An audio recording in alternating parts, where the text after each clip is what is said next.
I dared myself to do this. It was a double res dog dare.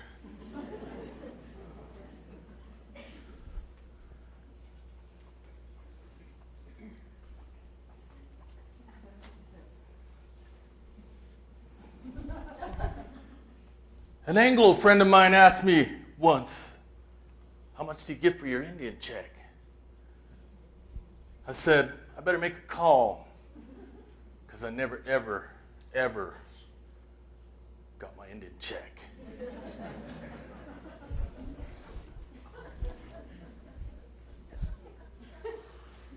The Indian nuclear family is made up of a father, a mother, son, daughter, dog, and an anthropologist.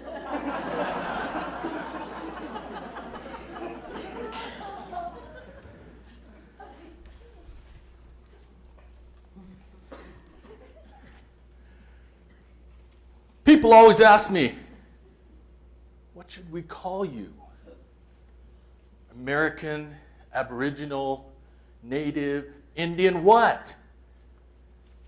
I tell them, "Just call me what we call ourselves.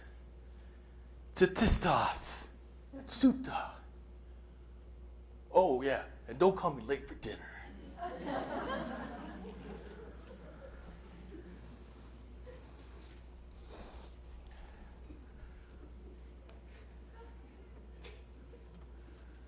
There are 566 federally recognized tribes in the United States.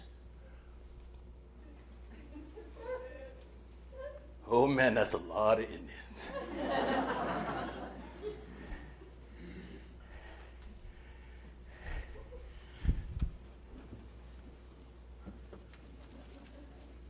I put the wild in Wild West.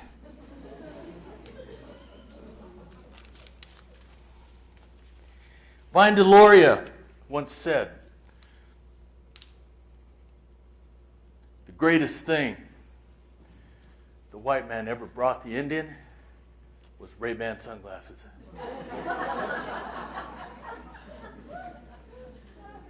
I think maybe he was right. You feel that? You feel it?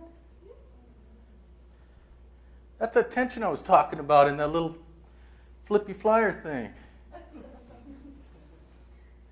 It's the tension between what we think we know and what we now know.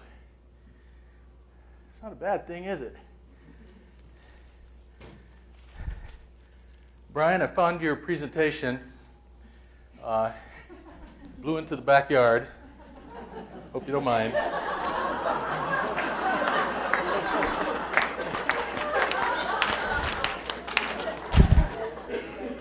All right. There, that's called breaking the ice. Ice all broken now. Okay. Well, I want to talk about some of my work. It's sort of what I do is I try to kind of destroy expectations. I like to raise the bar as high as I can when it comes to unrealistic misconceptions and stereotypes and all those kind of things. And I just want to know why that grinning Indian guy is the best known Indian in the United States. So I'm still trying to figure that out, but I'm working it out in this stuff right here. So let's take a look. Whoops. There we go. All right. This is what I do. This is my work. I work in anything I can get my hands on. And basically, any material that's right in front of me, I could take this rug, we could flip it into some kind of something, you know. It's a great rug, by the way. Nice rug. And I do what my ancestors did, my relatives in the past, I prefer to call them because they were my relatives. I grabbed what was right in front of me, any material. They took glass beads that came from Europe, and they turned them into powerful, amazing, incredible objects that had layer after layer after layer after layer of meaning. And they're unmistakably some of the greatest masterworks in the world. So you go into any museum, you see these works, they have incredible power. So I learned from them, I learned from the best. Take what's in front of you and express your experience in this moment.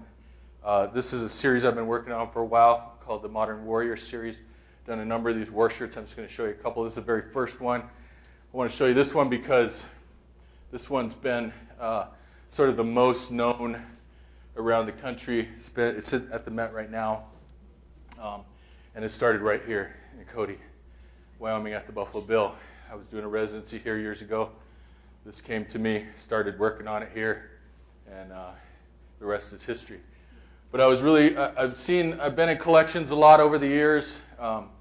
I've been influenced by that work real strongly, and I want to express, you know, what's happening today and how those works might manifest themselves today. So this war shirt's made out of family photographs. You can see these are all family photographs. These are negatives from the photographs, not from these photographs, but from some other ones. And it embraces the concept of the war shirt, which is this garment that was created, given to somebody to protect their community. It was a garment that included things like hair collected from members of your family or your clan. It had objects on it of power. So when you went into battle, you had your community with you, you had your family with you, and at the same time you were protecting them. So I took these photographs and I tried to bring that concept to the surface with this material. And I also figured if they would have had photographs, they would have been making stuff like this out of them. And it's also my way of claiming the photograph back, because the photograph has defined us and misdefined us sometimes. So war shirt number 1. Here's war shirt number 3. This is at the Montclair Art Museum in their collection. You can see panorama photos. And this is a very important place on our reservation. We call it the Divide. This is a very important truck on our reservation. My dad's truck. 300,200 something miles on it. Just keeps going. That's an object of power. And so I attach to these war shirts all kinds of different materials that are part of a process that's powerful, which is photography, the digital processes. So every war shirt has something attached to it that references that power today that we can access. This is a war shirt that's at the Denver Art Museum called National Sacrifice. These are plants that are actually right outside this door, probably some of them. And they're incredible healing plants and medicinal plants and edible plants. And so I'm asking, do we want to sacrifice that? We have to be careful what we do with the earth because this is what keeps us alive. This is a microcosm that keeps us alive. So, and again, there's objects of power attached to this shirt as well. Right here, these are Ethernet adapters, little Ethernet adapters. So I grab anything I could think of. I do a lot of looking around and seeing, what has potential. This is another piece called Boutique of the Damned at the Tang Museum that I did in 2002. So I work in installation. I do these sculptural pieces. I grab whatever I can because that's what, like I said, my relatives did. They worked in installation. They created installations. And so this is a character that I also developed over the years, a performance character called the Blue Guy or the Indian of the Future. You can see him up here on these. This is a designer dried meat. I don't know if you've ever run into that, but you have to go to this boutique. I'll give you the address. But it just talks about the commodification of Indian culture and how it's been reduced to some of that. by different industries, and how we're claiming that back. And this is the blue guy. This is the Indian of the future. He's kind of based on, he comes out of clowning tradition in my tribe. We have these clowns that sort of, go into a crowd and make sure that everybody stays on the same level, so they'll pick out somebody and kind of pick on them and tease them until they come down to the same level as everybody else. So that's where I kind of come up with this guy. He's also replaces a lot of the missing dimensions that we don't get in the media. If you look at movies, even still today, there's only about 2 or 3 dimensions that we get as Native people in those depictions. Angry Indian, young male usually, mystical, kind of medicine person type of person, or a very stoic Indian, not very funny, which is, very antithetical to be an Indian in my experience. So this guy tries to replace those missing dimensions. This is a piece, and I'm sorry we can't see the titles too well, but this is called New American Relics, the Sacred and the Mundane. And so it's a video installation that happened at the Missoula Art Museum in 2007. I took product packaging, the real nasty plastic packaging that we all fight with, cast it in glass, came out with these beautiful forms that were very iconic. And then when I cast a few of them, I realized this looks like they could be spiritual objects from a culture, So I came up with this scenario of this guy here, this anthropologist, happens to be Cheyenne, from the future. In the future, they have time travel, so they can travel back in time. So he organizes a show of all these objects that he's found, and then he assigns meaning to these objects. Of course, they're all ceremonial objects. And he goes through and tells, in this video here, about what those meanings are, what they've deduced, and then at the end of it, admits that they made it all up. But he says, we're pretty good at it. So, But, and this young man here, Lauren Monroe, he's from the Blackfeet Nation, great artist. He participated in the piece. So you see these suspended on light boxes in this space. And this is part of the video. This is when I unearthed the first artifact. You can see it's actual footage, not a dramatization. Okay. And they were found in the backyard of my module, so. And this is the acronym for the cable station, Native, North American, Aboriginal, Indigenous, something else, I forget. It's a big one. So, and I've been doing this series called the Techno Powwow series since about, started developing it in early 2000. This is the first one, took place at the Montana Artist Refuge. And I brought together, along with this friend of mine, Bboy Battle, we collaborated in this piece, and he introduced me to rave culture when I was in grad school.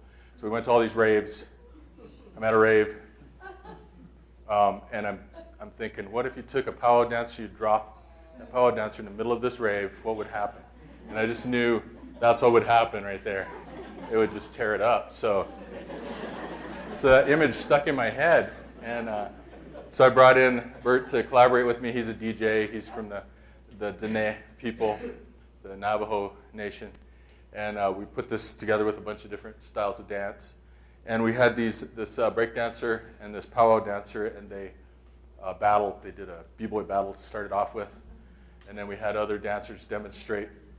Here we go. And my character, the blue guy, was the MC of the event and kind of directed traffic.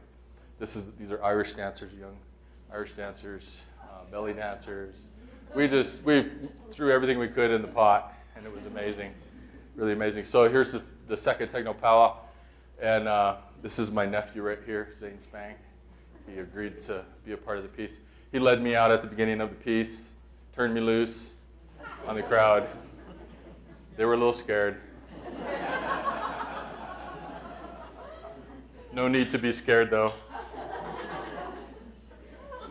Unless you're allergic to gold lame. So I came out, I did a little performance, a little dance around a little bit. And then I introduced these groups, the Rocky Mountain American Indian Dance Group from Denver. They came out and I had both groups, a breakdance crew called the Soul Mechanics and these powwow dancers and a drum and a DJ. And they all stayed on stage the whole time and demonstrated and watched each other and built up this incredible energy. And then they battled each other at the end. And it was just unbelievable. It was just really amazing. They learned so much from each other in the process. They shared so much with each other. I didn't know my Southern straight dancer was a former break dancer until this moment right here. And he got up out of the splits too. Amazing dancer. Yeah, these guys, world class, all of them. So, and then we did the third one just last spring, almost to the year, April 4th at University of Wyoming. I was doing a residency there. And we did Techno Powwow number 3. And in this one, we brought in the same powwow group, the same breakers, and then the same MC. And then we added Maori dancers to the mix. And that was just unbelievable. And this is a video that's on YouTube right now. So if you went to Techno Powwow 3, you will find a 20-minute video of this piece, and it just blows the doors off. It's pretty amazing. And the thing I like to do with these Techno Powwows is at the end, bring everybody into the piece, so everybody gets a chance to dance at the end. So just an amazing energy that builds up in this space. And it's this great cross-cultural kind of interaction, you know, that kind of erases all these lines of difference around dance, around this kind of expression, around music. So, and you know, these dancers are just powerful dancers. They give everything they got, and they love the interaction, and they, like I said, they just learn so much from each other. So that's what I do. Hold on. Let me finish this out. Let's do it right.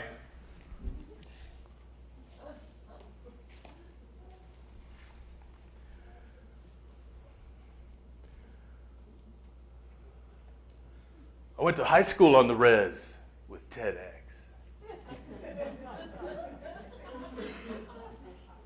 He was a lousy basketball player. But man, that boy could talk.